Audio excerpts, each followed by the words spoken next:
Hello, Trombone Internet. This is Chris Van Hoff, assistant to the regional manager of the International Trombone Festival.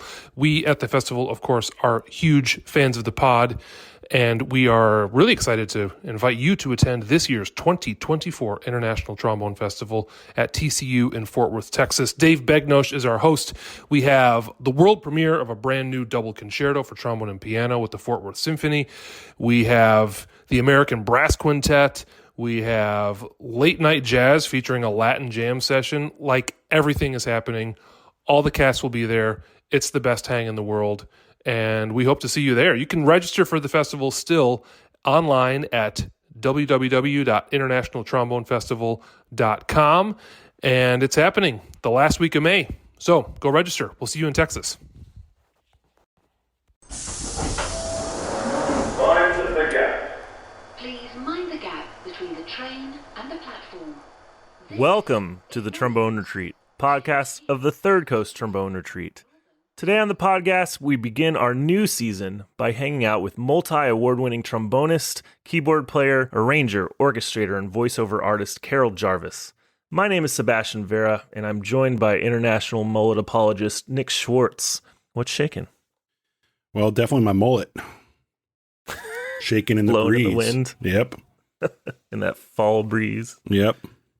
So, I don't know, Nick. This might have been one of my favorite interviews we've ever done. I had only met her a couple of times and kind of knew about her from, the side, but she kind of blew me away, and her story is nothing short of incredible. Yeah, and I mean, it's an amazing story, but she also did such a good job of telling it, and it seemed like it was like her telling a story about someone else's life. She was able to deliver it in a way that was, I'm emotional, yeah, sure, but in a way that was like very thorough and very open, which I appreciated both of those things, because it was pretty shocking, not just to go through that, but to go through that while she was busy touring the world with some of the biggest pop stars in history. Yeah, so we don't want to spoil anything, but it's a really special, impactful episode. Great thanks to our season sponsor, Houghton Horns. Houghton Horns aims to spread the joy of music through providing the highest level of products, services, and resources to the brass playing community. With an ownership and staff comprised entirely of professional musicians and teachers, they offer a wealth of expertise that is unmatched in the industry. Be sure to visit houghtonhorns.com, where you can shop online, schedule equipment trials, consultations, repair services, and more. Visit their website at houghtonhorns.com. That's HOUGHTON horns.com. Houghton Horns, first class brass. So I got to visit the Houghton Horns showroom in Keller, Texas. If you're ever in that area, go make the pilgrimage there. It's this incredible house with all these separate rooms. And I got to meet all the staff, and it's just a good energy. It's just a good vibe. And it just made me really excited that we're partnering with them. And you can try out a million different things and mouthpieces and trombones and accessories. And they're always open-minded to they're always just searching for the newest thing that people are going to be really into. So go visit them if you're ever nearby. So enjoy this episode with Carol Jarvis.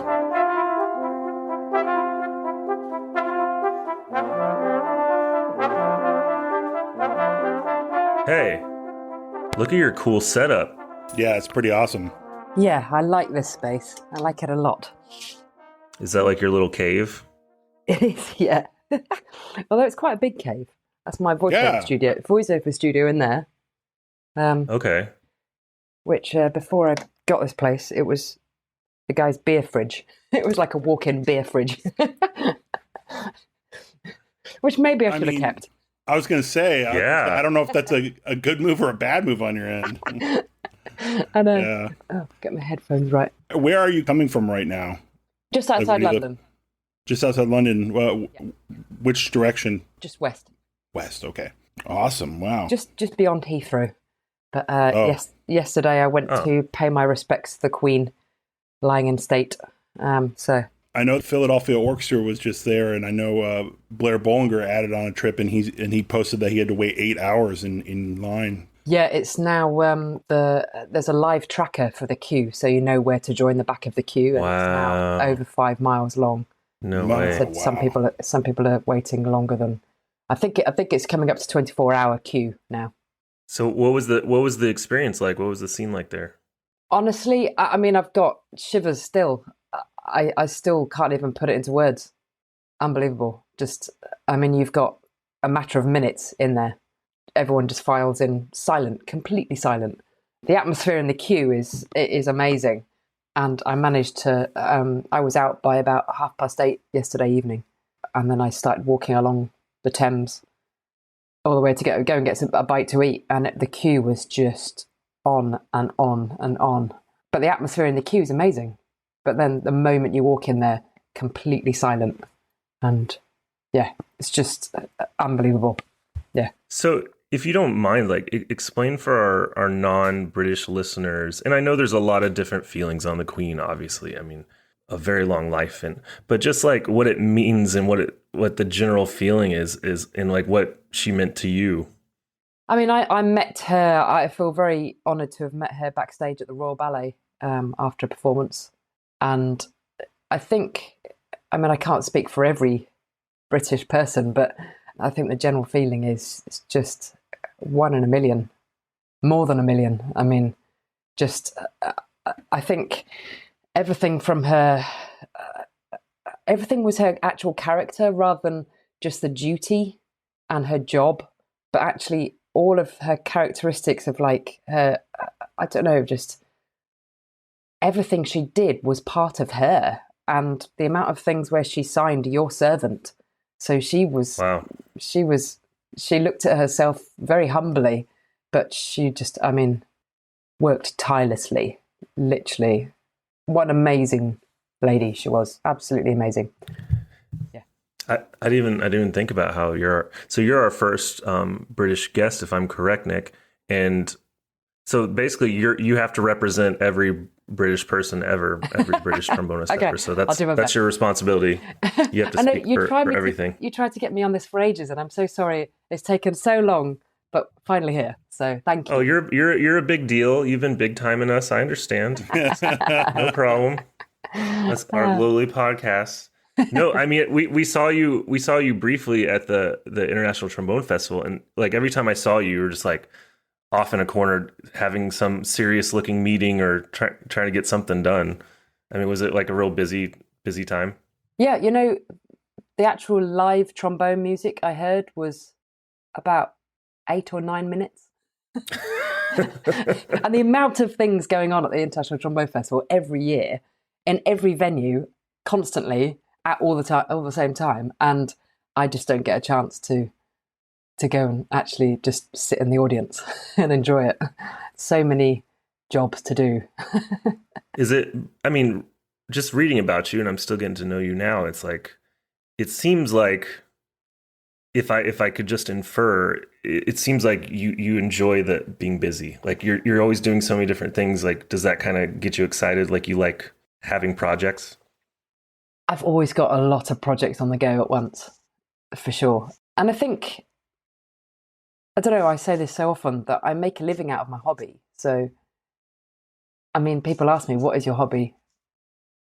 I do it for a living. So it's like, I'm having fun every day. Yeah, exactly. And it's the variety as well. I mean, I chose to turn down a full-time orchestral position when I got offered a job in an orchestra because the variety. Well, there were two reasons. I was about to go through a bone marrow transplant, and also the variety. As you do. Yeah, as you do. But the variety I was doing, I was touring the world, doing pop tours and stuff, and earning more money than a job as well. So I was like, hang on a minute, the variety, I'm my own boss, and hey, and I like I say, the variety, it's being versatile that I think has really stood me in good stead for the whole of my career. And I didn't really choose to do that. I just landed that. That was how my little music service started. I played in orchestras, brass bands, big bands, improvisation classes, musicianship lessons, composition lessons, right from the word go. And so I just kept that going. And I just feel very, very lucky. So, yeah. And we want to get to all that. So we started out in Newport Pagnell. Am I pronouncing this Newport Pagnell, correctly? yeah. Yeah, I was just reading about it. So it's like just north of London. Yeah. So what's childhood like for Carol? I've got an older brother. He's very, very musically talented. He's a cellist. And I think as the younger sibling, I was just trying to play catch up, as you do. Just try and, oh, right, that's what I'm meant to do. Okay, I'll try and copy. And I remember passing some sort of music test aged 11 at school, where you could you had to be able to distinguish what was sharp, what was flat, and that was basically it. And I scored the top in the whole year group. And they said, right, you can choose any instrument. Right, okay. But they said, we haven't got an oboe in the school orchestra, so we want you to play the oboe. But you can choose anything, but we want you to play the oboe. Okay. Went home and asked my parents, what's an oboe? They played me some recordings, and I just went, oh, no. Yeah. So, and apparently I asked for the one that went like that. And I've no idea where I'd seen that. So my dad got hold of this secondhand trombone, and I somehow, I don't even know how, but I learnt a couple of scales and everything before my first lesson. Turn up to my first lesson, and most people are trying to get that. And yeah, I just... So you're an overachiever from the beginning. Yeah, I just loved it. And I don't know what it was, but I just loved it, and loved it ever since. I auditioned for all the music conservatoires around the UK. I got offered a place at all of them, and chose to study in Manchester. I wanted to get a bit further away from home. If I studied in London, I was like, no, that's quite close. Were your parents musical at all? Yes. My dad played accordion, and he was incredibly good, really, really good. And my mum still sings in a sort of amateur choir, but they never played anything professionally. But they're always very good taxi drivers to all our rehearsals in the evenings. And we were busy, me and my brother, busy every single night of the week. And then the actual music centre was every Saturday from 8 a.m. to 3 p.m. And it was back-to-back rehearsals, classes and all sorts of things. And so Sunday was kind of school homework day. And that was it. It was just... So were you doing like any like youth brass band stuff growing up? Yeah, there was youth brass band. There was 2 youth orchestras. There was a youth choir. There were, so much going on. And then there was the county youth as well. So not just the local music service, but then the whole county. There's different music services within the county, and they all the best players come together in those ensembles as well. So the county youth brass band, county youth orchestra. So it was busy, really busy. But yeah. I mean, we got through Mahler symphonies and things aged sort of 12, 13. So you're learning all that stuff from the word go. It was great. Feeling like these deep emotional like gravitas of Mahler when you're 12. Yeah. I know, yeah. I don't know. I always contend that like, I think because I play in a brass band here in Pittsburgh, which is, it's rare to have brass bands in America, but we have a youth brass band, and just seeing the difference of a young person going through youth brass band versus like a youth orchestra where, you don't play as much, but brass band, you're constantly playing melodies, it's taxing, you're building endurance. I just see the growth rate is so much faster. Yeah, absolutely amazing. Actually, I've got a lot of students at the old conservatoire where I studied, and it's a real area for brass bands, the championship section brass bands. But yeah, I mean, the technique that musicians get playing in the championship brass bands is just, it's astounding. Again, you have to speak for all British players, so now you have to describe like all brass bands. And yeah, it's like a culture there. I mean, it's like you see, and tell me if I'm wrong, it's like a lot of these groups are, it's not like you're making a living off of it. A lot of it's like you're not getting paid like a crazy amount, but people are super into it. It's super competitive. It's like the closest thing to sports we have in brass playing, right? Yeah, absolutely. It's literally like all the football league. It's very, very competitive. But and they're so dedicated as well. I mean, like you say, it's actually classed as an amateur ensemble, but the playing is phenomenal. The people that sort of, I don't know, flugelhorn player, she's actually an accountant full time, but 2 nights a week, dedicated. They're there absolutely rehearsing nonstop. And then leading up to the contest time, it's every night of the week. ready, getting the contest piece ready. And then it's one piece that every band comes on to play. They draw a number where they're going to play. The judges are in a little box so they can't see, and the bands file on and play the same piece over and over and over all day long. And there's dedicated fans as well that sit through every single band as well, playing exactly the same piece all day. Oh man, it's it's amazing. It's a really amazing atmosphere. Man, I would love to see that sometime. Oh, it's incredible. Is it anything like the movie Brassed Off? That is based on a different contest that happens every year called Whit Friday, the Whit Friday marches. So every brass band has got to play a march and march down the street. And it's all based in the area sort of up near Yorkshire, called Saddleworth. And there's loads of different villages. It's beautiful. It's the most amazing countryside, all sort of dry stone walls, tiny little streets and things. And it's the old sort of mining villages and things. And the band has to march down the street playing a march. And then they arrive at the destination, and then they play another march where there's different adjudicators. So you have adjudicators for the marching, adjudicators for the actual standing still march as well. And again, the adjudicators can't see, so they're like in a caravan with all the curtains closed right outside where the bands play. And then as soon as the band's finished, they run back to the coach where they all climb up, get on quickly. They don't even have time to put instruments in the cases. You sit on the coach with your instrument in your hand, drive to the next village, get out, sign in, do the next contest. And it's contest after contest after contest, all in all the villages. And I've done it with some of the championship brass bands when I was a student. And we were still running to get the coach about 11:30 at night, because it all stops at midnight. You've got to keep running back to the coach, get on the coach, get to the next village to sign in before the whole thing finishes at midnight. But so you're going all day. Crazy. And it's amazing. A lot of money can be won as well. But that's Brassed Off is all based around the Whit Friday marches. Wow. I'm glad I asked. You need to, honestly, you need to visit Whit Friday on the march. I can't remember what time of year it is. Whit Friday. Whit, WHIT, Whit Friday. Huh. Yeah, it's definitely one to experience. There's a lot of people that just come out and, I don't know, picnics and things, and they just sit on the side of the road and watch all the bands come past doing different marches. It's amazing. Is there any beer involved? Yeah, that's what an awful lot. It's not just the championship section brass band. It's the first section, second section, third section, fourth section. So there's hundreds of bands, and the lower down you get, sort of the fourth section bands don't take it quite as seriously.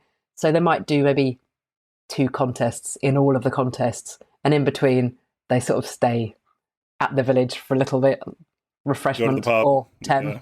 Yeah. Yeah. Okay, well, back to Carol Jarvis. Thank you for our generic English trombone questions. But so Royal Northern College of Music in Manchester, right?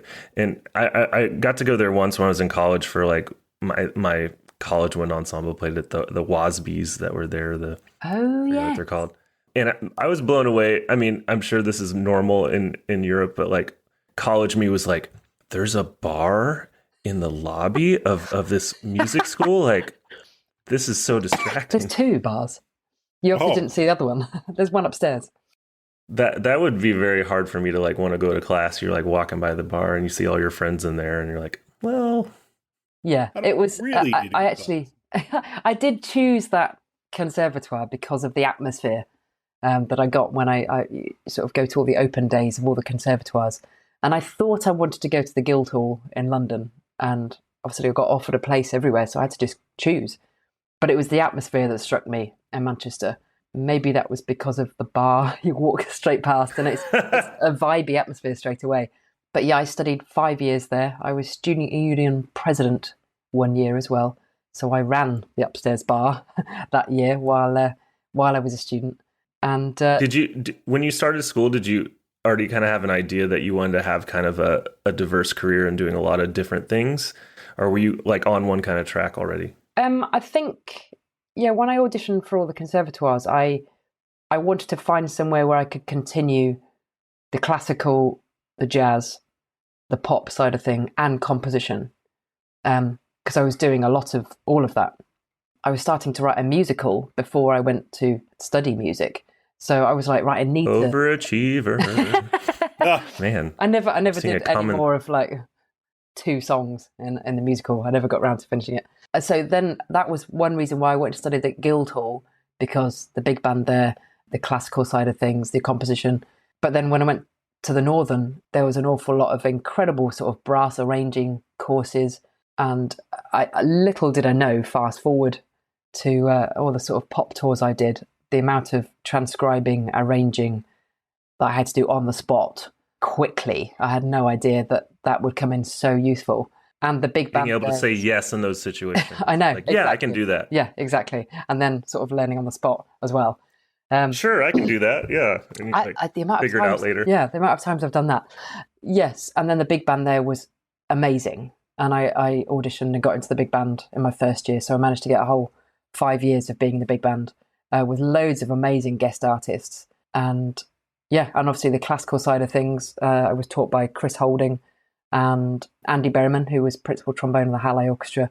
And I got a really great balance from the 2 of them, and John Iveson as well, who was in the LSO at the time, or just retired from the LSO, and he was on all the Star Wars recordings. So the balance of those 3 teachers was amazing. I had the real musical side of things from Andy, Chris, the technique, and then the opera side of things, and the actual experience from like the LSO and things from John Iveson. So I think I definitely chose the right conservatoire for me. And then, I mean, my freelance work started from my first year. So I started freelancing in the Halle Orchestra, BBC Philharmonic, Opera North, Royal Liverpool Philharmonic. They're all based around the area. So a lot of opportunities. And yeah, it just sort of spread from there, really. So, I mean, it sounds like you were working from day one. It sounds like it wasn't ever like a question like if you were going to make it in the music business. It was like, okay, where's my focus going to be? So, but you know, as we've already kind of established, you didn't really focus on any one thing. You kind of just ran with all of it, right? Yeah, I mean,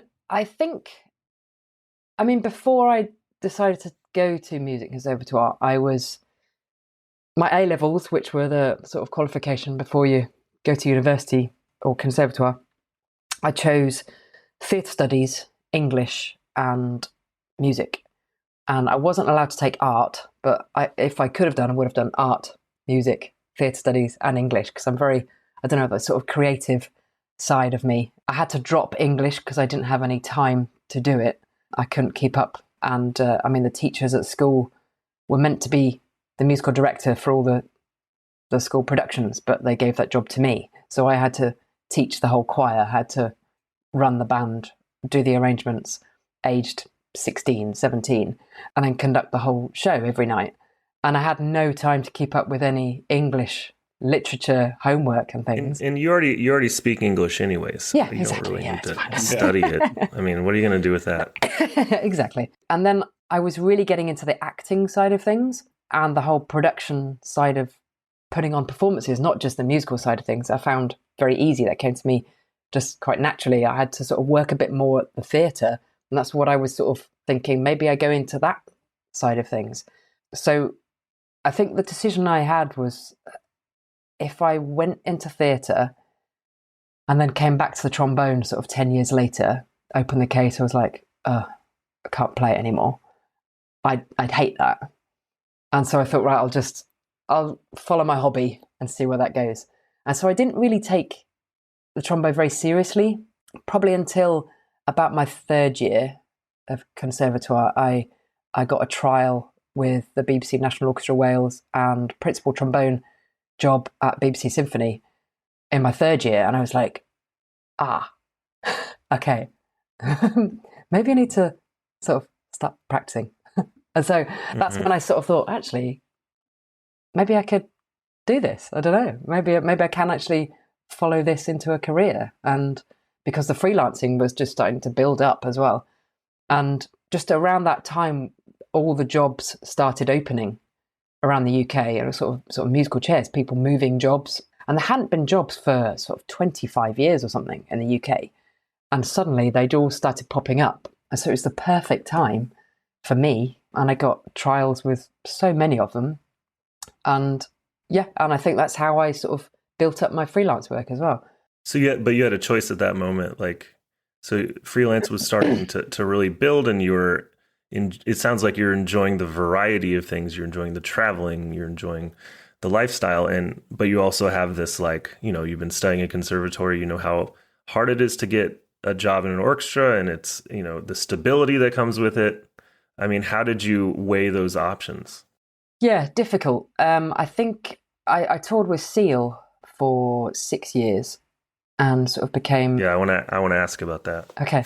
And it was, a world tour for sort of 6 years. We'd be away on the road for sort of 3 months, come home, go away for another 3 months. And so I was away an awful lot. And I ended up, I fixed the horn section, and so I was doing all the horn arrangements. And then there were times when we'd arrive on TV set in, I don't know, Africa somewhere, and Seal would meet another of the artists and say, hey, let's do a duet. Great, yeah. And we're going to be live on TV in like 2 hours. So what should we do? Yeah, let's do this. The MD would go, Carol, off you go. So, okay. Try and do the arrangement and get it all printed out and get it ready for the live TV show. So it was kind of like, I really enjoyed that kind of challenge, and it was different. We were sort of waking up in a different country every day, and it was, absolutely amazing. I got to fix the horn section with my 3 best friends and saw the world. I mean, amazing. It was sort of amazing. And that just kept growing as well. And Seal would write a different album, and so the music would slightly change. I ended up playing keyboards an awful lot, and then backing vocals. I had to really practice the backing vocals because that didn't come very naturally. And then eventually I was the only female backing vocalist. And so I ended up sort of singing duets with him and things. And it's like, make Seal sound good. It was crazy. No pressure. Crazy. Yeah. But I really enjoyed that sort of, like you say, variety again. And I was thinking, do I want to be sat at the back of an orchestra playing? I mean, I there's nothing against Brahms symphonies because I love doing it. And all the other repertoire, I absolutely love that. But it's kind of every time I'm in a new situation or a different situation again, I'm like, oh my God, this is the best thing. And then I'll go, like, London Philharmonic will ask me to go and do, I don't know, we did a tour, which was Brahms 1. I was like, oh my God, this is the best thing. And it's like everything I do, oh my God, this is the best thing. So I think if someone did say to me now, you've got to choose, I would find it so hard. Well, it sounds like you don't have to. Yeah. Well, hopefully, touch wood, I still don't have to. So, like just like right now, you're like, oh my God, this is the best thing. This podcast, it's like the best day of my life. It's the best thing. I mean, what I find amazing is, like, you in the last 3 minutes or whatever, talking about being on the road with Seal, you mentioned all these different hats that I don't want to say had to wear, because, you probably could have drawn some boundaries and said, like, that's kind of not my purview. Like, you're going to need to hire someone else to do that, which might have also put you out of a job. Who knows? But the moral of the story is, for you, it sounds like you just, whenever presented a problem or an opportunity, even if you didn't know how to solve that problem or where that opportunity would lead, you just said yes and you figured it out. Yeah, absolutely. And yeah, that's that's pretty gutsy, because a lot of those things are, people dedicate their entire career to just being a pianist or just being a vocalist or just being an arranger or just being a trombonist, and you did all of those you do all of those still. But so I guess my question is, how do you get so how do you get so good? No, how do you get so versatile and good at so many different things? Because you're not just like writing arrangements for like a High School Musical. You're writing arrangements for like platinum record Seal. Yeah, I think. Well, like I say, I've done a bit of everything right from the word go. But I don't think it's ever too late for anyone to give anything else a go. I mean, I was presented with, we're on stage, so Seal's dug out another tune from his past and said, let's do this. Let's just bring this back into the set. And he turned around to me and said, Carol, do you play bass guitar? And I was like, And I was thinking, I'm not sure I'd get away with this one. So I had to say no at that point. But look, I've got on the wall, I've got a bass guitar. You thought about it, though. On the wall, I I've got see a bass it. guitar. Yeah. So I did start learning bass guitar. I mean, Awesome. the keyboard player who was on the Seal tour for a long time, he was touring with Madonna, and he came to Seal on keys, and he was telling me the story. He was playing keys for Madonna, and she said, "Do you play bass guitar?" And he said, "Yes." And so he went and learned bass guitar literally that night and learned all of the whole gig. And then he was a bass player. He was the bass player on the Seal tour. And he was the most amazing bass player. But honestly, his first instrument is keyboard. So it's never too late to learn these things. And I mean, like you say yes and then figure it out afterwards. The amount of times I've had that. I had a conversation just the other day with someone. I don't want to, it's not a name. It's a person here in town that's young. They're in school and they got offered an opportunity to start playing on a show on Broadway. But the problem is it required tuba. And so they immediately turned it down and they were lamenting to me, "Oh, I don't know how to play tuba. I don't own one." And I was just like, that's the stupidest thing I've ever heard. Like, it's a tuba. Like, come on, just pick the stupid thing up. You're going to figure it out. Oh, well, where do I get one? I don't know. Go rent one. Yeah. Figure it out. So, I mean, there's such a lesson to be learned there, Yeah. When there's something pretty related to what you do, there's no excuse. I mean, bass guitar, it was like, hang on a minute, that's quite different to trombone and keyboard. I'm not sure I'd be able to pick that up quick enough. But now I've sort of got to grips with it. I'm like, hang on, it's really logical. It makes sense. But yeah, I mean, it's like the mouthpiece size is slightly different. That's it. I mean, when I first took up the trombone, my lessons were 20 minutes long, and I had to share those 20 minutes with 2 cornet players. And it was a cornet teacher. I had cornet teachers up until the age of 15 or something. And eventually they said, maybe we should find you a trombone teacher just to do your grade 8. So all of the music I was learning from was cornet method books and with all the valve fingerings above the notes. Yeah. And so that's how I ended up learning the euphonium. I'd never played a euphonium, but because I was learning all this music on the trombone with all the valve numbers above all the notes, I ended up learning the valves while I was learning the trombone. And then eventually when I picked up a euphonium in college, I was like, yeah, I know how to play this. Because the mouthpiece is the same. And I'd learnt the valves aged 11. To be fair, though, the euphonium is the easiest instrument on the planet. So it is, yeah. You don't need to worry about the sound, do you? It just does it. yeah, exactly. You can, clench your teeth and it still comes out a beautiful sound. It's hearing a euphonium player try and play the trombone. That's fun. Oh, yeah, because they're like, oh, wow, this actually is a real instrument and it's difficult. Yeah, you got to try and make the sound nice. No offense to you, folks. No, we mean total offense. Total offense. So don't you have the Euphonium Retreat podcast, like a side? No? We should have like a satire podcast called the Euphonium Retreat and just like make it really stupid. Just take these little snippets from every podcast where we end up talking about euphoniums. It's never in a glowing light. I can tell you that much. So is that something that's always been within you? Is this type of, you're opportunistic, you're not afraid to apply yourself and say yes in these moments, and it takes a certain amount of confidence. Is that something that came from like how you were raised or like some experiences you've had? And I think it literally came to me while I was at music conservatoire, because opportunities come and they'll go. You won't get all these opportunities on your plate all the time. And I say to students now, say yes to everything, because that's how you're going to build your career. Your first ever gig might be in a Baroque orchestra that you never even thought about. It might be in a big band and you've never played jazz before in your life. But say yes, because you never know who's going to be there. You never know who's going to be looking for someone for the next gig. And that's how I think I said yes to everything. Now I can, thankfully, touch wood still, I can say no to some things, but there's a certain time in your life where you've absolutely got to say yes, just to try and get the feelers out, get networking. I hate that word, networking, but yes, me too. Yeah, but it really, really works. And but even now, there's things I'll say yes to, and then I sort of go, oh, oops, right, let's figure this out. I mean, I was away with a funk group, and I had my jazz trombone. It's up on the wall here, just my Rath R1, and I got a phone call saying, Carol, I need something recording for this Sony TV advert. Have you got your gear with you? I said, yeah, I'm fine. I'm staying in a hotel tonight, being put up. Send through the files. I'll get up to my room after sound check and I'll record whatever you need. Great. It's just one note.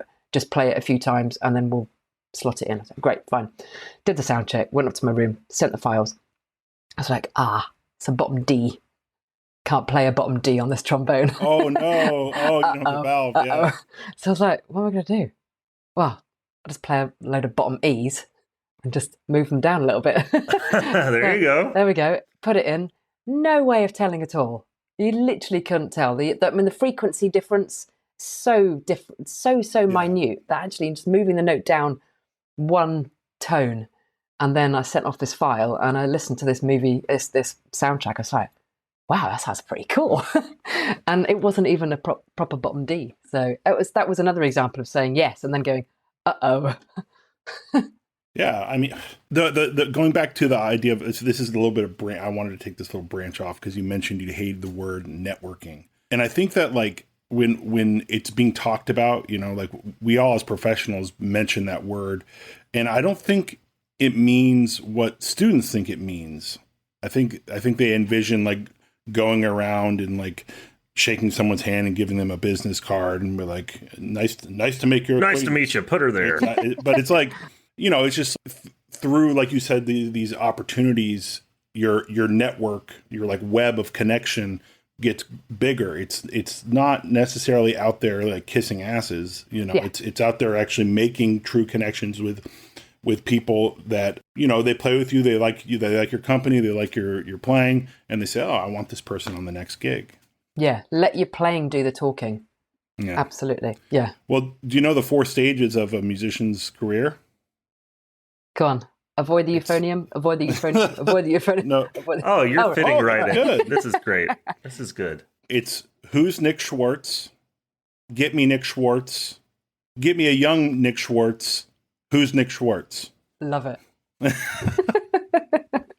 So you gotta strike while the iron's hot. You know, like when you're young and full of energy and, you know, getting out there and trying to make connections. That's when you got to do it, and it goes back to saying yes, you know, and then figuring it out. Yeah, absolutely. And even if it's just, like I say, but there's so many amateur orchestras out there, little local orchestras. Even if your first gig is that, I mean, quite often professionals are brought in to fill in the little gaps that they're struggling, and the amateur orchestras have always got a bit of a budget to be able to play the odd professional player to fill in the gaps or lead the trumpet section or whatever. So you never know who is going to actually be in that amateur orchestra either. You never know. Yeah. So for a graduate student or someone that's still like, okay, she's done all these amazing things. Like what was like was there a moment, or was it like a series of little moments that kind of led to, it seems like the Seal tour was one of the first big things that you got to experience. And like, what kind of got you there? Was it luck? Was it you were in the right place, right time? Was it someone you met? How did you get there? I think it was the variety that I was doing. I was playing in sort of, I'd be getting on a tiny minibus, freezing cold, no heating working, but it was to go and do big band gigs with professionals while I was still a student. And I was like, yeah, I'll get on that minibus to wherever for hours and hours and hours. And the fee was never great, but we'd be playing in the Blackpool Tower ballroom, which was just amazing. And I'd be getting these these minibus thing. It's kind of the commitment. You get an opportunity to go and do a season with this big band, and the fee might not be great, the facilities might not be great, you might not even get catering, and there's all sorts of things, but actually just go and do it because you love the music, you love the experience, and you get through so much music. And there's something romantic about that process, right? Like the grind of just like figuring out your life and figuring out who you are. And I think it was from there my name sort of started being known a little bit, And then I toured with Roy Wood for a few years. He wrote, "Oh, I wish it could be Christmas every day." That one of the biggest Christmas hits. And we used to play his Christmas tune at every gig throughout the year because it's his biggest hit. And we did so many TV shows with him, and around Christmas time, we're really, really busy. And from there, I ended up getting much more opportunities. And then I toured with Michael Bolton for 3 years. And that only came because a trumpet player and a saxophone player needed a female trombone player. And my name was thrown around by people. People recommended me when they were asking. And I literally turned up. I met them on the plane on the way to the first Michael Bolton tour to South Africa. And I was like, okay, hi trumpet player, hi saxophone player. Let's be a horn section. Which era of Michael Bolton was this? Was this... We celebrate his entire catalog. Yeah, was it When a Man Loves a Woman, or was it when he was getting more operatic? Nessun Dorma. He did do that in the set. I think it was after his major heyday. Yeah, because that was like early 90s. Yeah. Yeah, I'm trying to think. Yeah, it was probably in the probably late 90s. I joined for 3 years, and I mean they were amazing times. That was my first attempt at backing vocals as well. Ooh. So that was like okay, and then there was lots of choreography. And as a trombone player going to study at a conservatoire, you don't get taught choreography. How to look cool holding a trombone and also like moving. Wait, hold on. That's tough. I mean, I don't know how they do it in Manchester, but at Juilliard we do a lot of choreography with the trombone. Yeah. Choreography class. Yeah. Joe Alessi teaches choreography, of course. Yeah. I love it. But you can imagine the sort of the hits that Michael Bolton had. Yeah. Well, you can't just do like modern choreography to that. It's got to be the proper 80s, early 90s choreography. So we're going... Yes! all sorts of choreography. I mean, yeah. That is so good. You got to see the video of this podcast just to better see the... Yeah. I imagine you're wearing very like flashy, like sequins. Yes, sequins. That's the word. Head to toe sequins. Little dress, knee-high boots. Yeah. A lot. That's what Nick wears all the time on his. That's what you're wearing. I can only see your t-shirt, but I can see you're probably wearing knee-high boots, aren't you?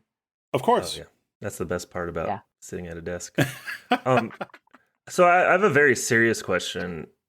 How would you describe the difference of a Michael Bolton groupie versus a Seal groupie? Okay. Wow.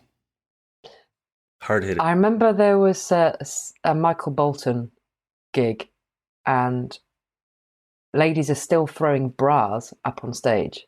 And I remember there was one gig, he picked one up, and it was enormous. And I think that tells you everything. But I tell you what, I mean, I'm guessing we'll get onto this subject, and it's quite a good segue. I was diagnosed with Hodgkin's lymphoma in 2004. And I was already touring with Michael Bolton, and he was amazing during that time. And my cancer journey went on and on and on for a long time.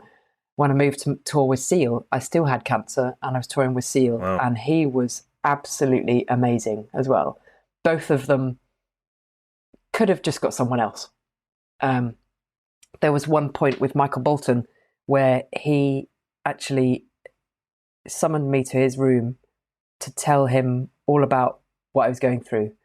And he said, because I'd already exhausted too many avenues of treatments, and I started to have to Google, where can I find a cure? Where can I find treatment elsewhere? Because my prognosis was getting worse and worse and worse. And Michael Bolton wanted to know how much other treatments would cost. Whoa. All over the world. And he said, if you need, give the bill to me. And I said, oh my God. Wow. And I just, that sort of, thankfully I never needed to. Thankfully I didn't ever need to. But that kind of, I don't know. And Seal was amazing. He kept me touring with him for years and years and years. And I used to have to fly home for a scan, fly back again, fly home for a blood transfusion. well, we flew over to do a tour all the way across America, and we did the whole East Coast. I got as far as Chicago, and I needed another blood transfusion. So he flew me all the way home to get a blood transfusion and flew me back out again to join the tour, carry on. And they didn't need to do that kind of thing. They could have got someone else, but the support I got from them, and I toured with Sting in the middle of that as well after some experimental drugs, and he was absolutely amazing as well. And it's kind of, and I stay in touch with all of them as well. I class them all as really, really, really close friends, because I don't know, you kind of think of these just really, really famous people. You think surely their ego is just like, surely they're like this, surely they're just like untouchable, but they're just human beings. And they've actually got the resources to be able to support people. And I got to know them all, and they were just so nice. I'm glad my groupie question could segue to such a serious topic. So let's start from the beginning there. So is 2004, you were, I guess, how long were you out of school at this point? 2 years. Yeah. Okay, so 2 years. Yeah. Pretty young to get such a serious bit of news. Walk us through, if you, as much as you're comfortable sharing, of course. Walk us through like how you first found out and how your life changed. Well, Hodgkin's lymphoma is most common between the ages of 20 and 30 and 50 and 60. So it hit me in my 20s. And I had no idea I was ill, absolutely no idea, apart from I was getting a lot of colds and coughs. And I remember freelancing in the Halle Orchestra, and I turn up with another cold, and the bass trombone player who used to be there, God, Carol, you're still ill. You're still ill. And it wasn't until other people started saying, you're always ill. You've always got a cold. So, oh yeah, I have, yeah. And then I had a bit of a lump come up in the left-hand side of my neck. And being on the left side, I thought, well, it's just, I'm playing the trombone literally every day. I had no days off at all. I was like, well, it's got to be the muscles. And I was like, achy shoulder because I'm playing the trombone. So yeah, this lump in my neck just must be related to that. So eventually I went to see a physio. And physio, I'd seen her a few times for like, I did my back in once. And she just took one look at this and said, yeah, I'm not going to touch that. I'm going to write a letter to your GP. And she said, have you got a good GP? And I said, not really. So, right, can you change your address to a friend's address who's got a good GP that I recommend? Yeah, I could do that. Right, do that today. Okay, right, okay. I had no idea it was sort of urgent, but she wrote this letter. And she wrote urgent on it in red. Okay. This letter went to my new GP. I saw this brand new GP. She took a look at it and said, yeah, I don't like the look of that. I'm going to refer you to ear, nose and throat department in hospital. And this letter said urgent. I was like, okay, right, okay. Literally no idea still. And I was fine. I absolutely felt completely fine. I'm getting cold, but that's it. And I went to ear, nose and throat department. I had a needle biopsy. So they were putting a needle into this, what was a tumour, but I had no idea. And trying to get cells into the needle. And I had a camera up my nose and down my throat. And came back 2 weeks later for the results. And they said, well, we can tell you we didn't get any cancer cells, so it's not cancer. But it's most likely HIV or hepatitis B or C or typhoid. Oh, right. Okay. And I was thinking, right, have I got like just a few years left to live or something? I just sent away then.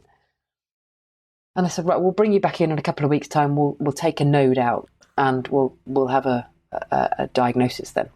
So it's a long couple of weeks. Yeah, a long couple of weeks. So I went in for general anaesthetic. They took a node out, and then 2 weeks after that, I came back in and I saw the surgeon who I met just literally as I was going into the operation. And I was like, why am I meeting the surgeon? It's a bit weird. And he sat me down and said, how are you doing? And I said, yeah, fine. Yeah, good.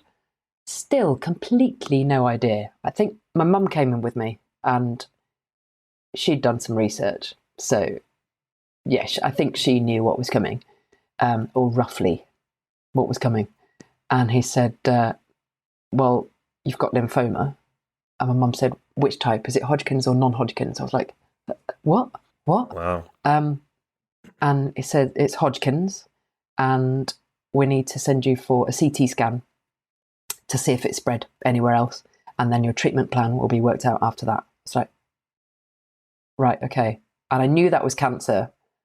And I remember there being a nurse, of an oncology type nurse there saying, right, we've got all sorts of leaflets and things you can take away with you, or we've got a room here, we can talk about it, stay as long as you like.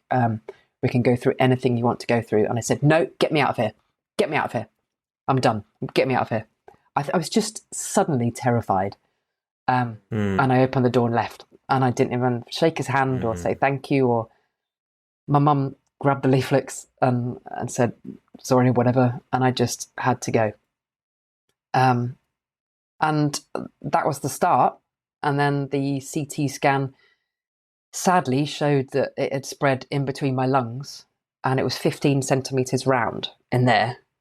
So sort of that sort of size, in between my lungs. And I said, whoa, I'm a trombone player. How come I didn't know that was there? And they said, honestly, there's so much room in there, you wouldn't have a clue. Chemo starts on Tuesday. I said, well, hang on a minute. What about eggs and like for kids later in life? And maybe we should discuss that. And he said, chemo starts on Tuesday. Right. Okay. See you on Tuesday. And that was the start. The first chemotherapy I went through was a 6-month course every 2 weeks. And I had it every Tuesday, every 2 weeks. And the Tuesday through to Sunday, I felt absolutely like death. There were 4 different drugs, A, B, V, D.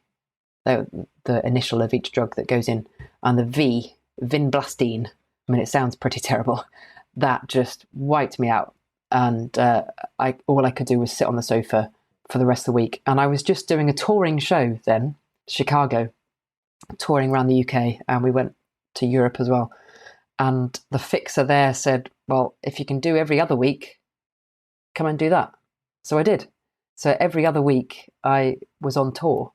And honestly, I mean, I lost my hair after, well, the first time I lost my hair after 1 month. My hair was gone. And I lost loads of weight. I was looking really grey. But honestly, I'd get on stage, because Chicago, you're on the back of the stage. And I do Monday through to Saturday, and that lifted me so much, my spirit. And you're in a performance, and you just get lost in that, and you're just there in the moment. I forgot for 2 hours every single night. I forgot that I had cancer, and whenever anyone comes to me, and I've had literally hundreds of people come and ask, right, my mum's been diagnosed, or my friend or my aunt or someone's been diagnosed, what can I do to help? I really want to help them. And I said, escape. They need an escape, whether it's just watching a movie and getting just caught up in that, just a moment to escape all those worries and burdens. It will just bring some life back into you, give you some energy. And it just, it's just that lift, let you breathe again. Yeah, because I imagine the last thing you want in that situation is just another person to come and be like, how are you feeling? Constantly. And everyone means well, but that's after just just a 6 months of treatment. And that was my first treatment out of, I can't even, I exhausted so many different treatments. But just in the first few months, all I was talking about was my cancer. As soon as people had found out who it was, I felt like everyone turned away to talk to everyone else about everything else to do with life. It was just like, Carol, how are you doing? Okay, we found out. Right, let's go and do something else. And I just felt like that's all I was talking about. And it's really hard to get through that. I mean, I can't even imagine. And what's blowing me away about this story is was there not any time where you took considerable time off the trombone, or were you still working and playing throughout the whole process? There were times when I couldn't totally keep up with things. And my radiotherapy, which was the tumours in between my lungs, were really stubborn, very, very stubborn. And the radiotherapy was to there, and it was a big rectangle. And I had to go to a lung specialist in London to get his advice on this radiotherapy, because it was going to get both of my lungs. And he said, yep, we're definitely going to get your lungs. That's going to be permanent, 20 to 25% lung damage, permanent, and you're just going to have to do it.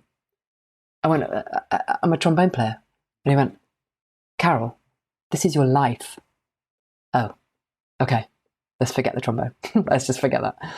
And I mean, that was radiotherapy Monday, Tuesday, Wednesday, Thursday, Friday, Monday, Tuesday, Wednesday, Thursday, Friday, Monday, Tuesday, Wednesday. And it went like that. So it was every single day I had to be there. And I remember I had a big band recording session. It's like 10 till 5. So 10 till 1, 2 till 5. And I said to the radiotherapy department, I know it doesn't take very long. Can I just can I be there like 1:15? Yeah, it's fine. Just be here at 1:15. So literally everyone went for lunch. I went for radiotherapy and I came back and carried on. And you're wild. But that was me in terms of my escape. My way of carrying on, getting through it, was to feel normal. I felt normal when I was playing the trombone. And yeah, the side effects and things was really hard to cope with. And when I had a stem cell transplant, obviously I was from my own stem cells. So obviously I was stuck in an isolated room for that. And then my bone marrow transplant 5 years later from a donor, again, I was in an isolated room for 6 weeks.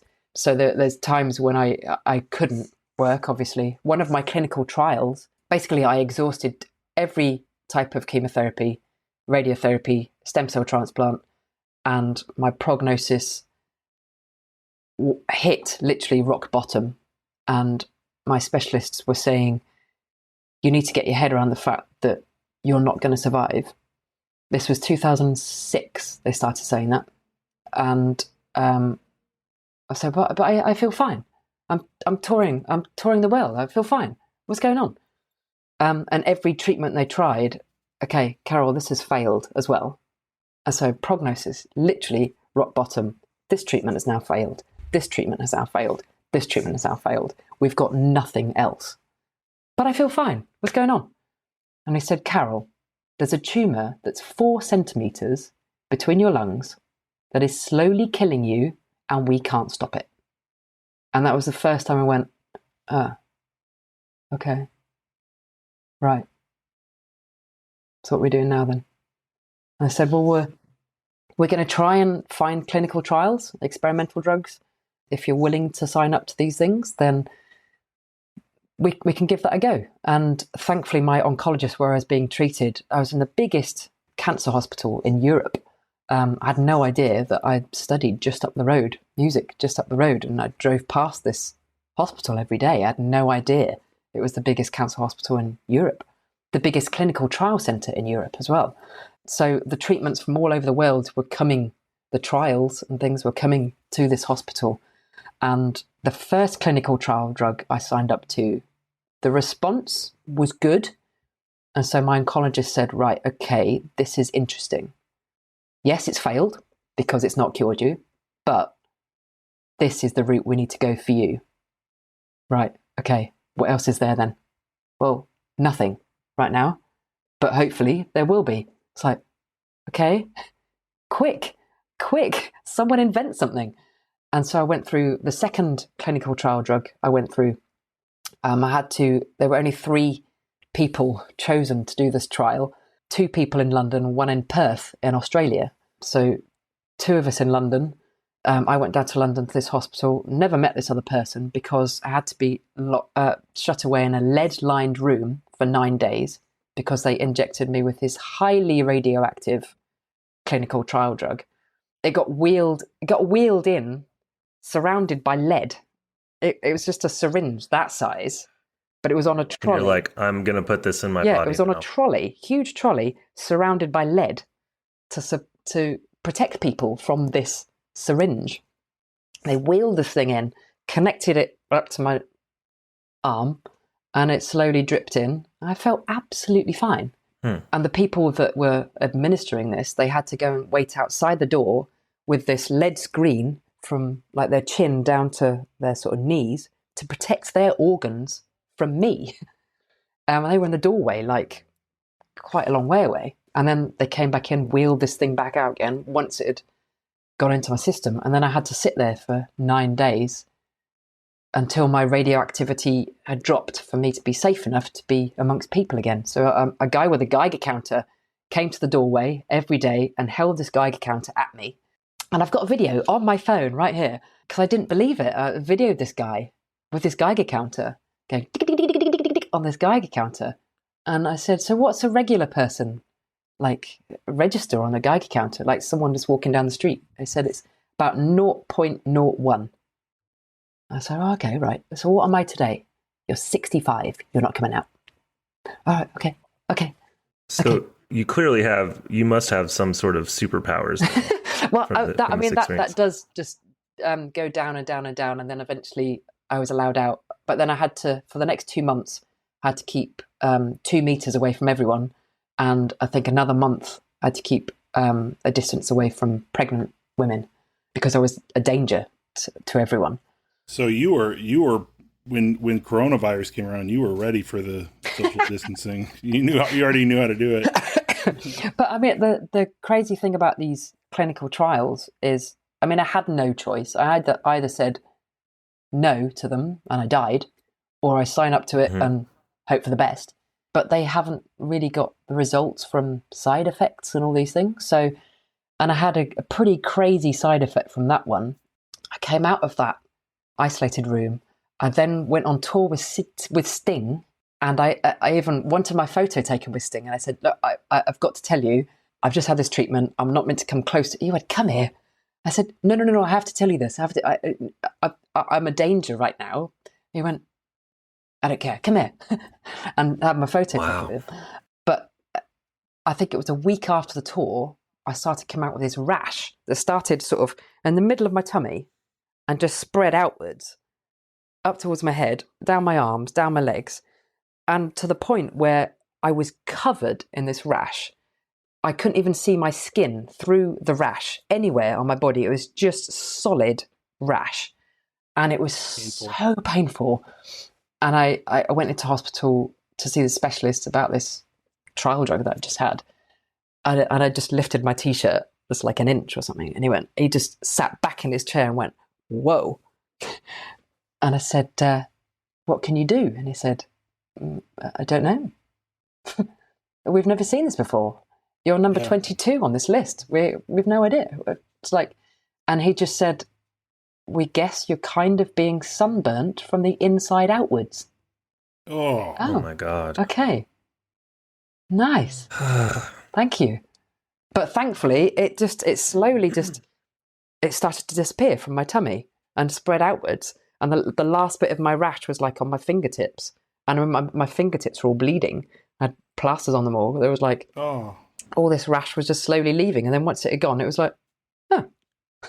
It was just so bizarre. But then fast forward to the third clinical trial drug. And I was touring with Seal at that point. And thankfully we were in Europe. So I think I had 4 treatments and I had out of 6. And they flew me back for a scan to see how the treatment was going.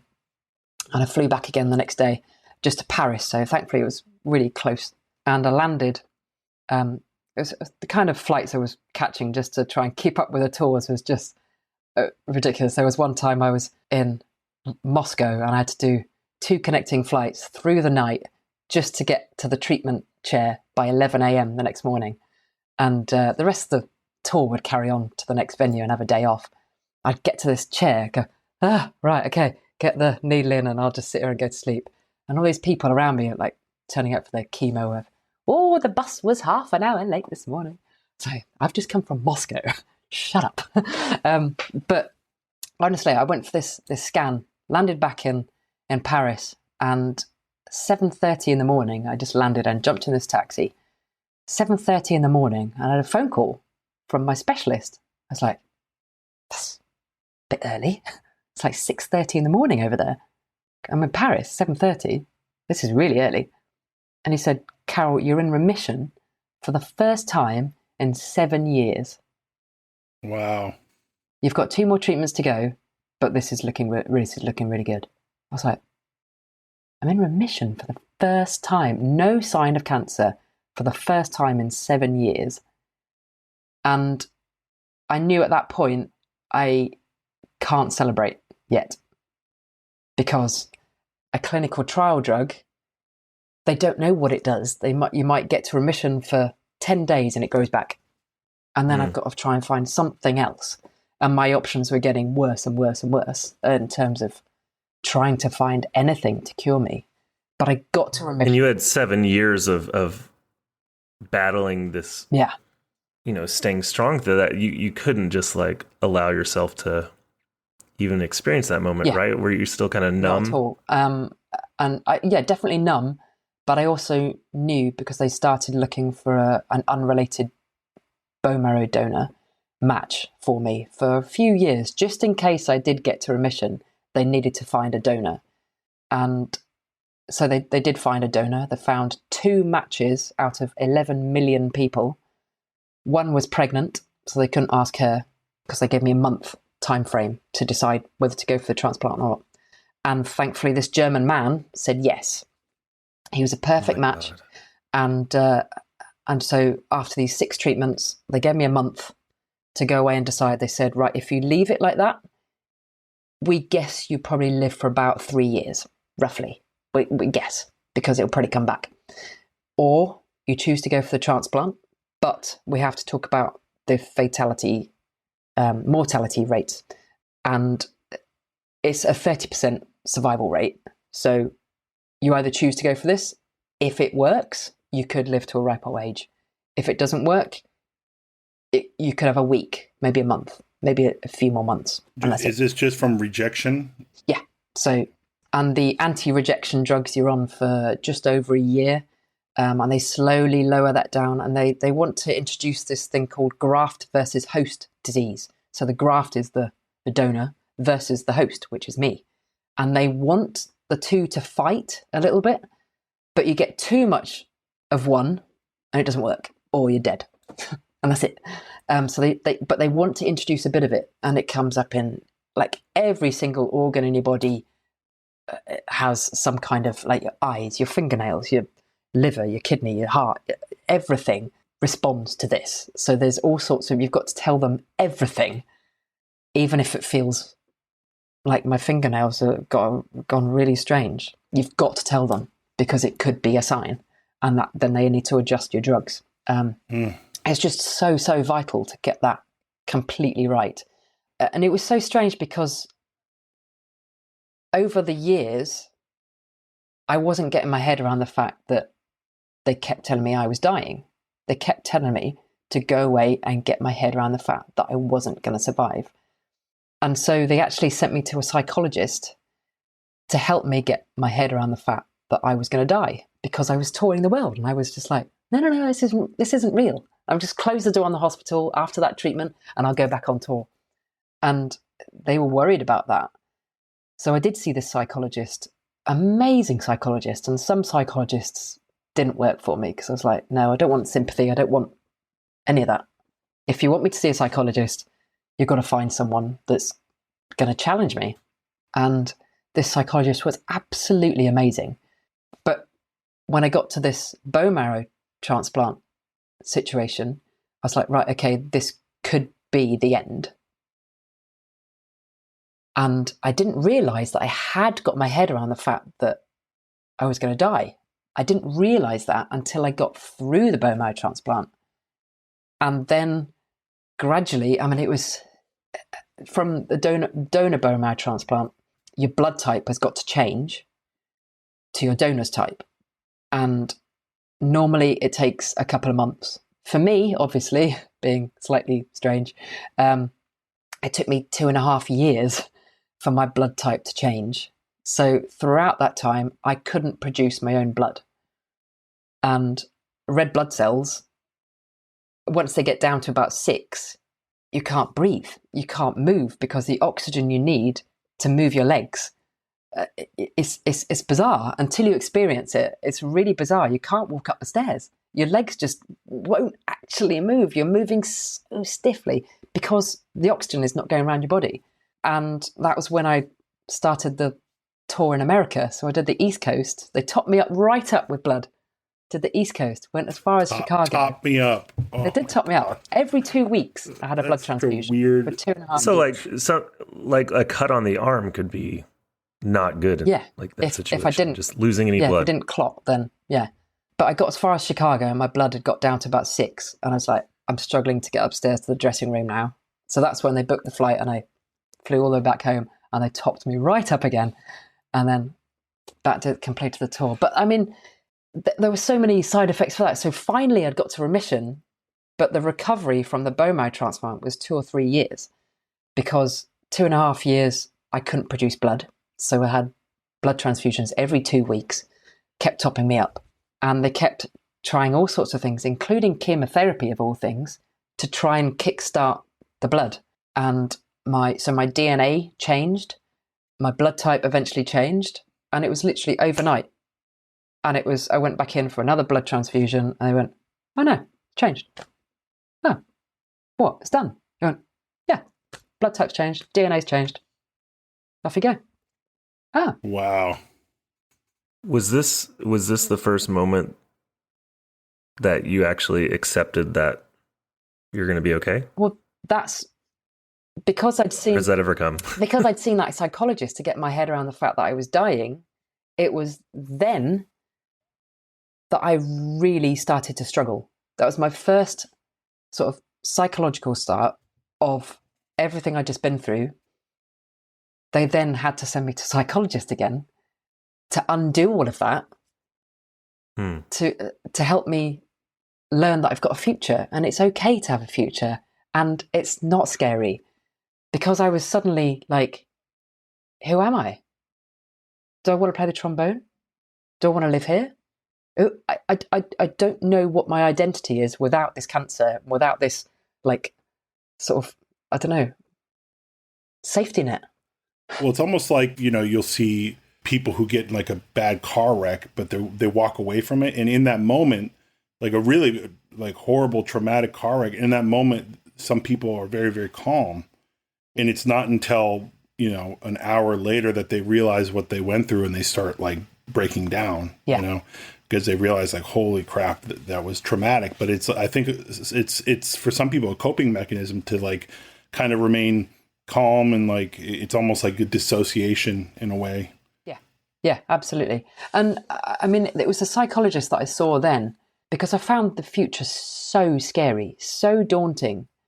It was though I was living for a third of my life at that point, with this brick wall right there, that I was just sort of slowly sort of pushing away, because I kept surviving, and I kept living, but I was like, this brick wall's right there. I'm going to die soon. I'm going to die soon. I'm going to die soon. But it just kept moving with me.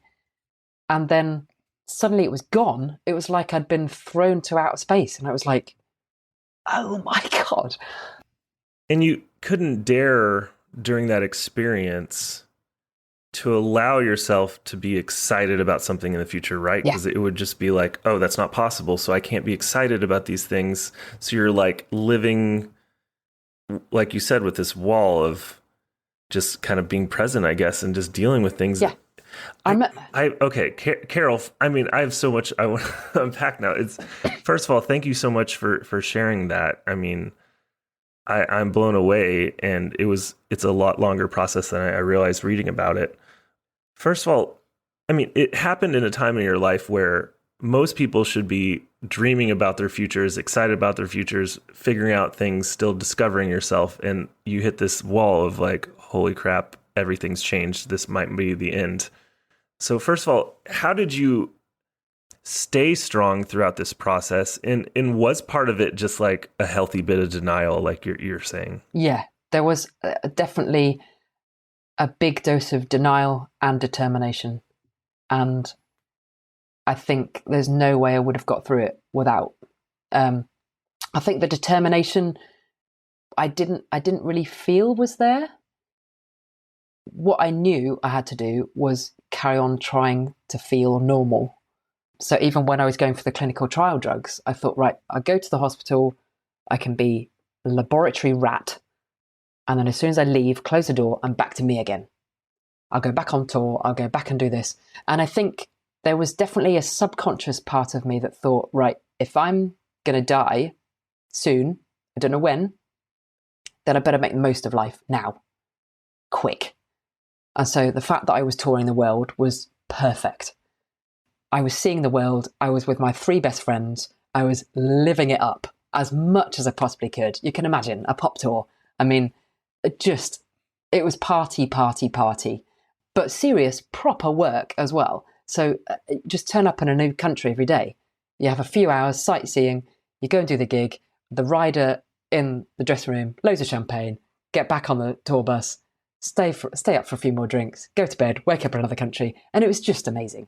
And I was seeing the world and kind of living my life in the fast lane as fast as I possibly could, and seeing as much as I could, experiencing as much as I could.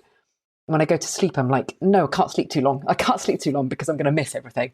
I was just like, just cramming that life in. But it was all subconscious in a way as well. Did you wear yourself out at all? Yeah, I mean, most of the chemotherapies and things, I was asleep. I was like, okay, I'm in a chair for a few hours now. I'll just catch up on sleep now. This is my time to rest.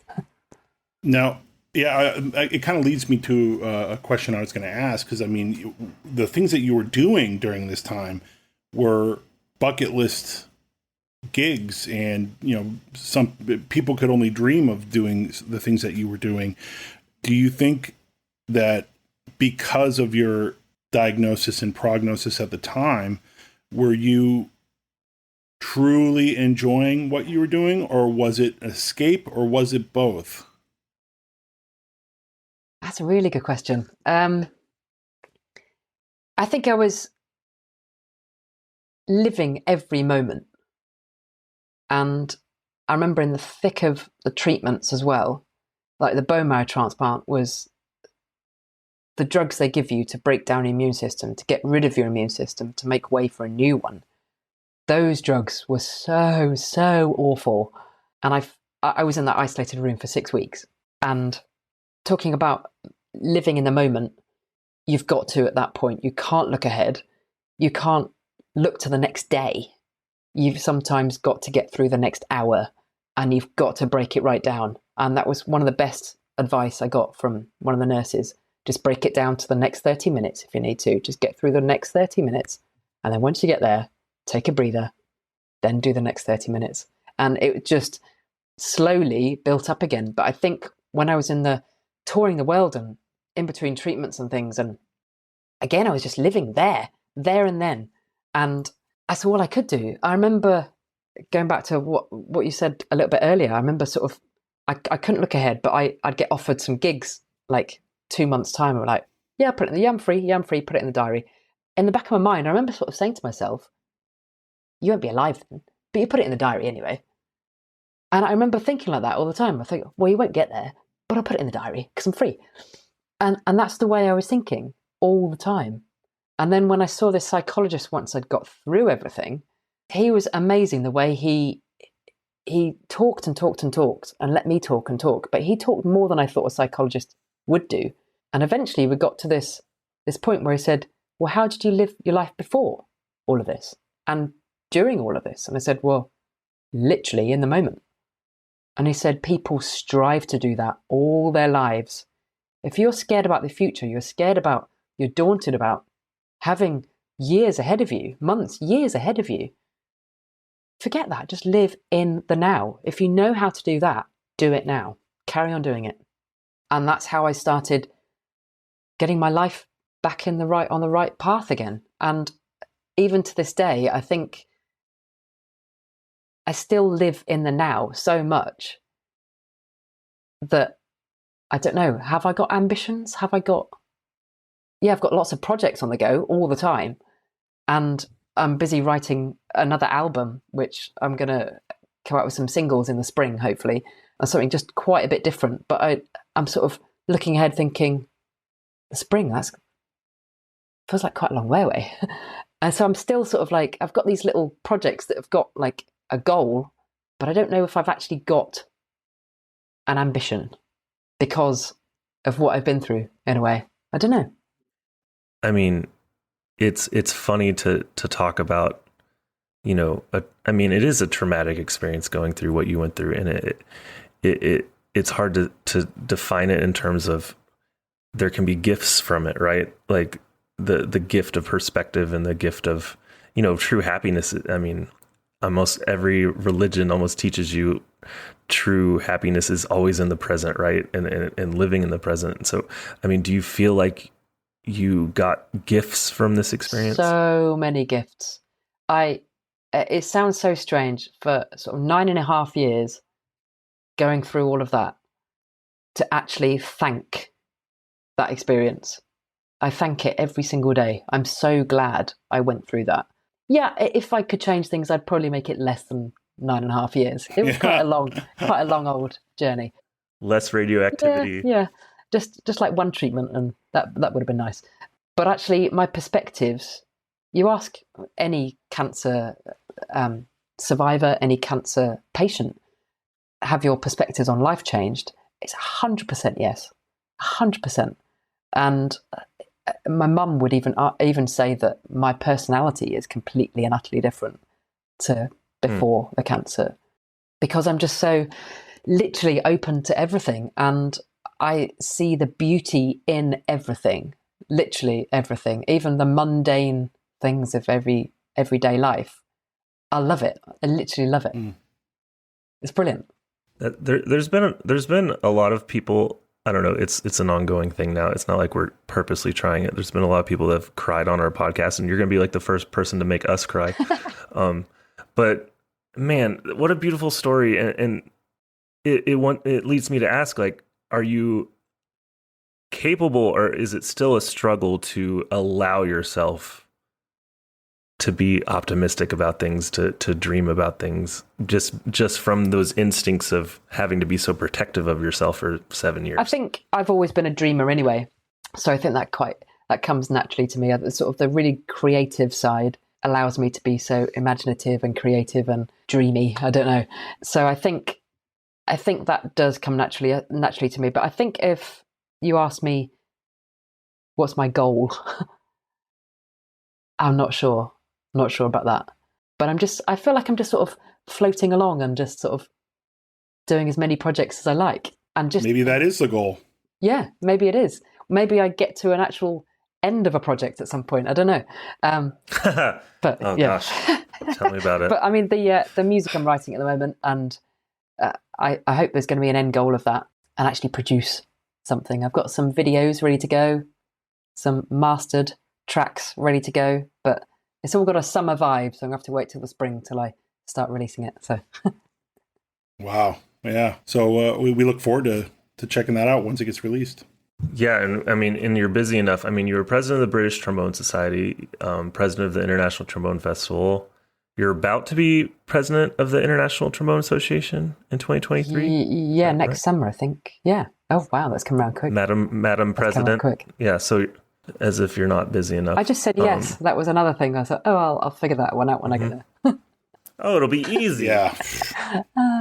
And I was listening to the last couple of days. I was listening to your album Smile, which it's beautiful, and I really enjoyed it, and it literally made me smile, as cheesy as that sounds. So, and is it right? The proceeds are going to the Hodgkin's. Yeah, there was a Society or Macmillan Cancer Support. So, a conductor, good friend of mine, came to me in 2010, obviously right in the middle of my cancer journey, and at that point, my prognosis was literally, you're not going to survive. And he said, let's do something. Let's do like a charity album. I was like, yeah, okay, yeah, sounds good. And I thought, well, it'd be something I can do to say thank you for the support. It's Macmillan Cancer Support is for the sort of, I don't know, all sorts of sides of the cancer, also for families and things. And my mum got a lot of comfort and help from that charity. So I wanted it to be sort of my way of thanking my mum and, I don't know, thanking them for the support for my mum and things like that. And it's crazy looking back at it now because that was 2010 and all the musicians gave their time for free because all of them were somehow touched with cancer, their family members or whatever, the studio we got. And we literally had, I think it was 2 days to record 16 tracks. And I was put in this little sort of broom cupboard next to the live room. And I was saying to the conductor, should I play along or do I record my bits afterwards? And said, yeah, just play along. So we'll be able to hear you in our cans and then just play along and then we'll just go from there, see how many takes we can get done. I didn't realise they recorded that and that was the take that went on the recording. Like tried out these arrangements, like let's change that string note there, the violins, I need to change that note there. Yeah, this scale here needs to be an A flat there. Blah, blah, blah. A few bits of that during the sessions, but then we got to the last few hours and I said, right, can I record my tracks now? I said, no, it's done. Like, you already did. Off you go. And then we went straight into mixing and we had to be mixed and mastered by that night. So we stayed up till 6 o'clock in the morning. We stayed up through the night just to mix it all and master it. It was done. I was like, oh, I wish I'd just got another chance of actually doing a take on that. But I was going to say that the mixing sounds, I think it's really well done. Just the balance of everything. The guy who mixed it, he passed away a couple of years ago. He was a really old guy, but he'd done so many legendary BBC recordings over the years. And having him on board, I was like, wow. I mean, we're in safe hands. That's awesome. Cool. And so I encourage everyone, if you haven't heard it, to check it out. You can find it pretty much everywhere, it seems like. Bandcamp, Spotify, iTunes, all the good stuff. Nick, should we move into the rapid fire section? Is it safe? Let's do it. This sounds scary. It's very scary. So be very scared. Okay, Carol, advice to your 18-year-old self. Slow down. Yeah. It's a good one. What is the best compliment you can give yourself? Oh my God. You're allowed in this moment. What compliment I can give myself right now? Sure. You're doing great. Keep going. So you play a lot of different sessions. I imagine you have a lot of different trombones. Do you have a favorite go-to in certain situations, or is it kind of just like depending on the session? Or do you have like a favorite instrument to play? I think I feel most natural on my Rath R1. It's up on the wall. You can't see it. I think I just feel at home on that trombone. It was Mick Rath started in 1996, and I got an instrument that he made in 1996. So it's one of the very, very early ones. Yeah, I don't know why, but it just literally, I feel at home on that one. And I've got the large bore R4F. I've got a bass trombone. Rath. I've got another. I can't remember what else. R3, I think it is. But the R1 is just like, yeah, I just feel at home. Can I share with you my genius shower marking idea for Rath that I think all Rath people should do? I think that there needs to be like the Wrath of Khan, like that phrase. You need posters like the Wrath of Carol and like a strong photo of you holding your trombone. That's just like the easiest slam dunk marketing I could ever think of. That's cool. That's for free. Cool. That's for free. I'll tell Run Mick. it by Mick. Yeah. I will tell. Yeah, Mick. tell him. Make that happen for me, just for my. I'd love it. Okay, Carol, there is a billboard that the entire world can see, and you could write anything on it. What would you write on it? Be kind. She's nailing the rapid fire. Hashtag. Usually they fall into the trap. Hashtag. Hashtag. Oh, okay. Gotta stay up with the See, socials. Sebastian, right now you're not nailing the rapid fire on your end. I'm blown away. I'm usually, they usually do a couple quick answers, and then there's always one question that gets them, and it's like a 5-minute thing, and that's fine. It's usually great. But she's actually like Taking the rapid staying true fire to it. seriously. I'm very impressed. I don't think it's very fun. I'm impressed. Yeah, one of the things I want to ask you was, what was the biggest change you made mentally or physically after beating cancer? But I think we covered a lot of that. Yeah. Is it something you're still waking up every day, and is it something that's just going to be a part of you forever, that experience? I think something I really hate about it is that I can go a whole day without remembering what I went through. I kind of hate that. You can't? I can. I can now get through a whole day, maybe longer, without remembering what I went through. But actually, I remember speaking to the one of my bone marrow transplant specialists, and I mean, I went for the PET scan, MRI scans, CT scans, and all those things. Going for a PET scan is where they detect the live activity of the tumours.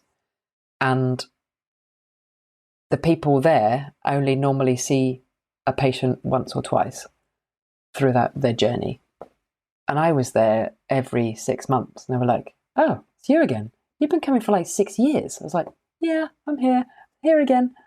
I was like, "This is weird. We've never had this before." And the amount of times people say, like, "What's your NHS number? What's your hospital number?" And I can recite those things like off the top of my head. They're numbers that people don't normally even know. But I knew all those numbers because I was in there for so long. I was part of the furniture. And the bone marrow transplant specialist said, "At some point, we want you to forget that number. We want you to forget all of this. We want you to forget these appointments, forget me, forget everyone, forget all those NHS numbers, hospital numbers." And I was like, "But no, it's almost like that's my family." At one point, it was like I'm there more than I see my family. But most people don't get the opportunity to. Most people don't get the opportunity to forget that number because they die. Yeah, or their journey is very short, and they get through it and they survive. But I was there so long that, it was literally, like I said, it was a third of my life at one point, and I didn't know who I was without it. But what I gained from all of that, my perspectives, my view on life, how I look at everything now, I'm so, so thankful I went through that. And I hate the fact that I can forget what I went through. I don't want to take it for granted. I never, ever, ever want to take that for granted, because I feel as though I got the life lesson early in my life, whereas some people might not get that lesson until, I don't know, they're in their 80s or something. But I feel like I know what life is all about. Tell us, if you can you pinpoint one most memorable or favorite, most meaningful musical experience? If you had to pick one, it's a tough one. Ooh, I think there's two. Am I allowed to choose two? Okay. Yes. I think one for the pinch myself moment, and then there's one that was just like jaw-droppingly magical. I think pinch myself moment was on the third biggest super yacht in the world in Saint-Tropez, doing a gig on a helipad. And it was like, it was just something I think I will never, ever experience again. Just being shipped out to this super yacht. And it had its own submarine. It was like, just... What? What was it for? It was with Seal. It was the end of a tour, and it was in Saint-Tropez, going home the next day, back to reality. But this was just like, oh my God, how the other half live. I mean, how do you go back to reality after that? I know, exactly. Just so bizarre. And I think the most magical experience was recording a live DVD with Sting.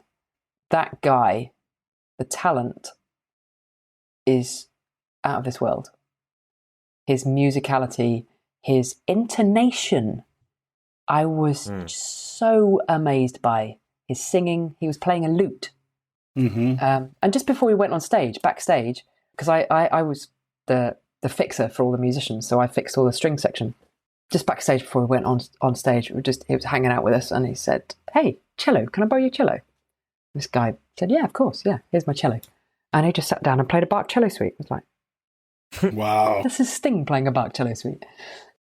But honestly, his you could hear a pin drop. And I know there's that phrase and it's just used so often, but honestly, it's the only, now I know what it means when you say you could hear a pin drop. You hear that in like, yeah, this concert, or this concert, this concert, this concert. But that moment was unbelievably magical. It was, yeah, he was, and still is, just phenomenal. Yeah. I love that. I love that. Okay, what do young trombonists need to be doing more of that they're not doing enough of? Two things: saying yes and breathe. The amount of students I know that can't breathe properly. It's just, it's like it's something that once you get there, it's like, there we go, got it. Aha, I know how to breathe. Because we breathe all day, every day, like in our normal lives. But actually breathing, Make it complicated, right, for trombone playing is, I didn't get it for years. But when you get it, it's just, there we go, light bulb moment. And so many students don't know how to breathe properly. There's literally, I like telling students, there's literally nothing you have practiced more in your life than this, and you're overcomplicating it by like all these things you're trying to do and overthink. But yeah, that's a good answer. We've never had learn how to breathe. That's just a good one. It's making, like, the breath you need to play the trombone. It's making that a natural habit, so that you don't have to think, right, I need to take a big breath. And I need to think, I need to breathe here, I need to breathe there, I need to breathe there, I need to feel every little bit. Don't lift shoulders, all that. And making it natural, so that every time you pick up the trombone, every phrase, you always do that. You've got to make it a habit, so that you don't have to tell yourself, oh, I must take a deep breath. Yeah. And students just don't do that. It's like, I'm going to take this measly little tiny breath, and then wonder why I couldn't get through the phrase. Oh, trust me, I've been there. Yeah. Well, Carol, you are absolutely amazing. Thank you for hanging out with us and sharing your story. And, you know, as my mother went through non-Hodgkin's lymphoma, and just hearing what you've done for it and everything is just truly inspiring. And I know she can't wait to hear your story. So thanks for spending the time with us. And we're so excited for your career and so excited for what's next, and look forward to hearing what's next. Thank you, Carol. It was amazing. Thank you so much. It was such a pleasure to see you guys at the ITF, even though I was dashing around like a mad, crazy fool. And yeah, hopefully, will I see you, Nick, in New York? Sebastian, you're not going to be there, are you? I'll be there next month, but hopefully I'll catch up with you anyway. I'll look back at the dates you sent. If it'd be great to grab a pint or something. Great, love it. Oh, that's the day before we go on our trombone retreat. Yeah, we're going up to the business Catskills, like 2 hours away from here, just to kind of isolate and take care of some business for the trombone retreat that we run. I know all about isolation. Yeah, you do. I think I'd be a very good asset at your retreat someday. Oh man, come hang out. Come hang out. I'd love to just hang out. Yeah, that's pretty much what we're going to do the majority of the time. So.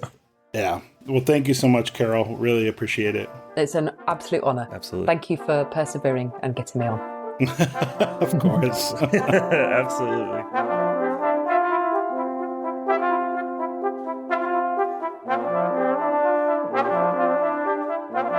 Well, how about that? Wow, what an incredible story, huh? I mean, man, I was serious. Like, the guest is usually one that's crying, and she was making me feel my feelings there.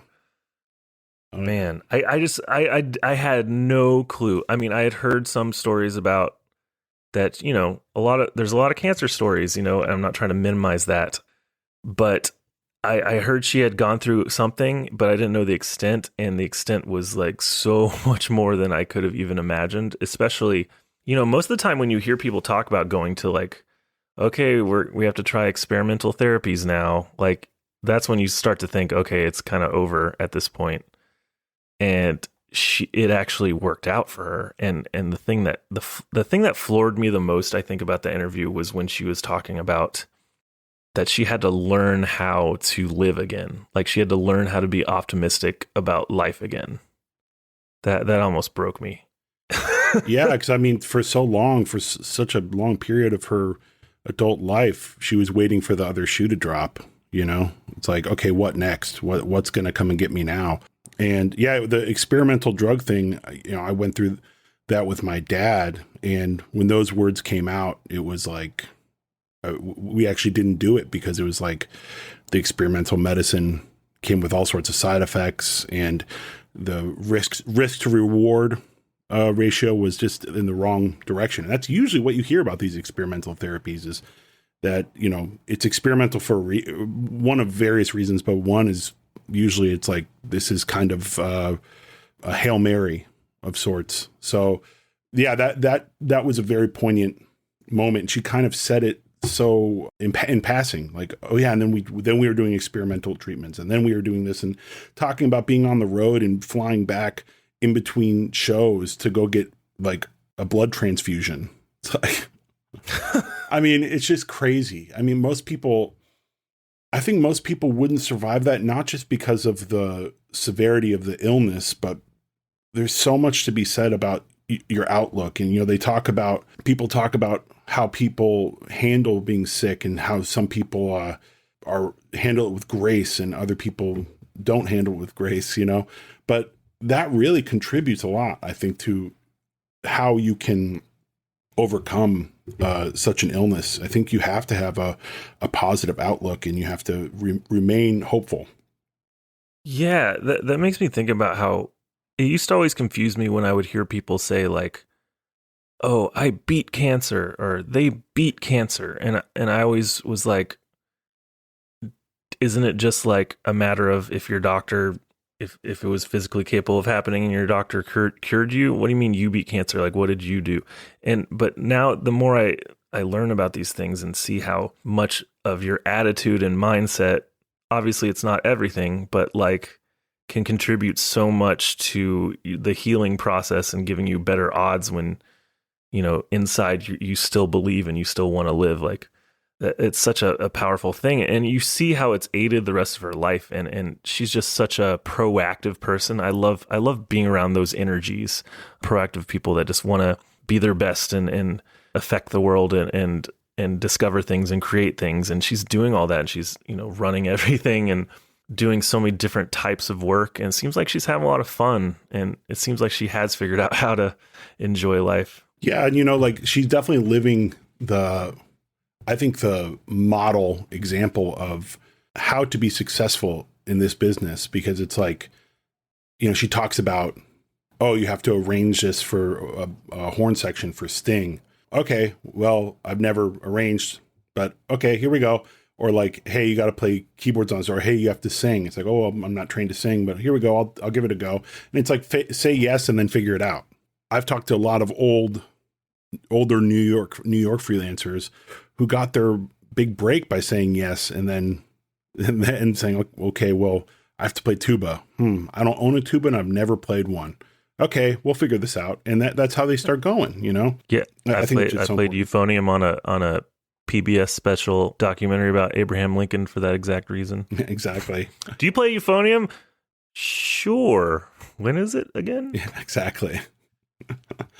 Yeah. So Carol, I mean, it was such an odd interview for our platform because so much of it was spent around her health issues, in her being sick, but in a way that's what we needed to hear, because that's what made her is like her work ethic and her outlook on life and the profession made her be able to face this challenge of being so sick and overcome.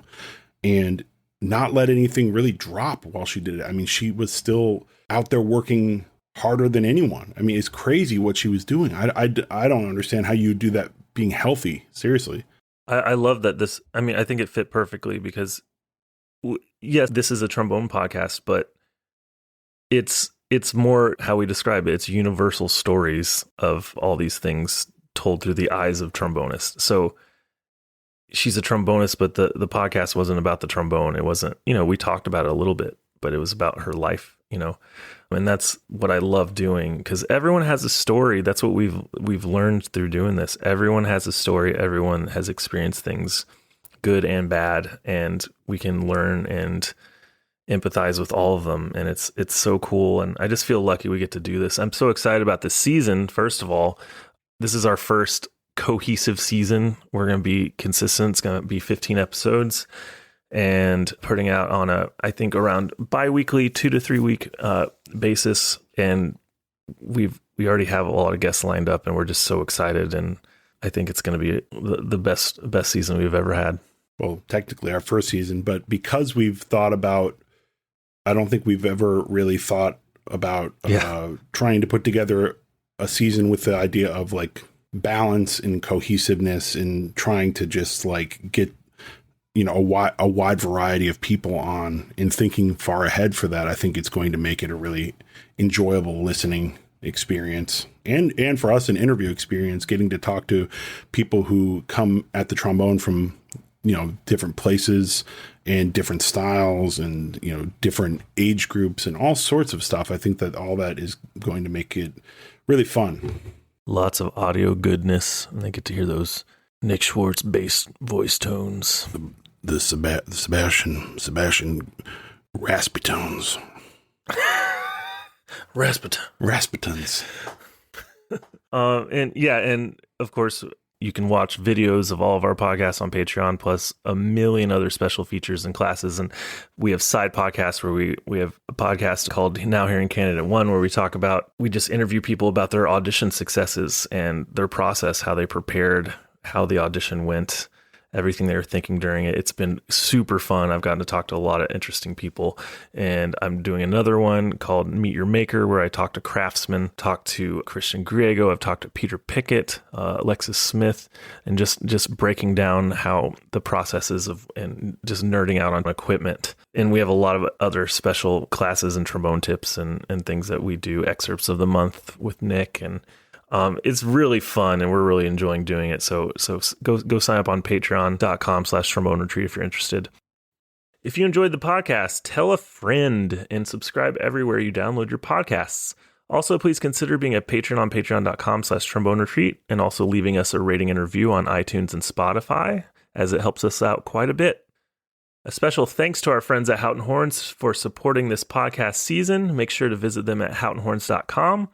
Follow us at Trombone Retreat on all the social medias, and our website, tromboneretreat.com, where you can also join our mailing list. Follow Nick on Instagram at basstrombone444 and myself at js.vera. And if you're feeling antsy in your pantsy, go meet with your friend Nancy. Oh, this is just a rhyme. Oh, that's a new challenge. Nancy, Pantsy, Antsy. What else rhymes with that? Shit. Everyone listening is like throwing out a million things that rhymes right now. Go apply for some chancy. Go apply for some grantsies. Take that little chancy. Okay, we can get off the rhymes. This is never going to end. Why don't you go ahead and retreat yourself? Okay. just stuck the landing. Yep, nailed it.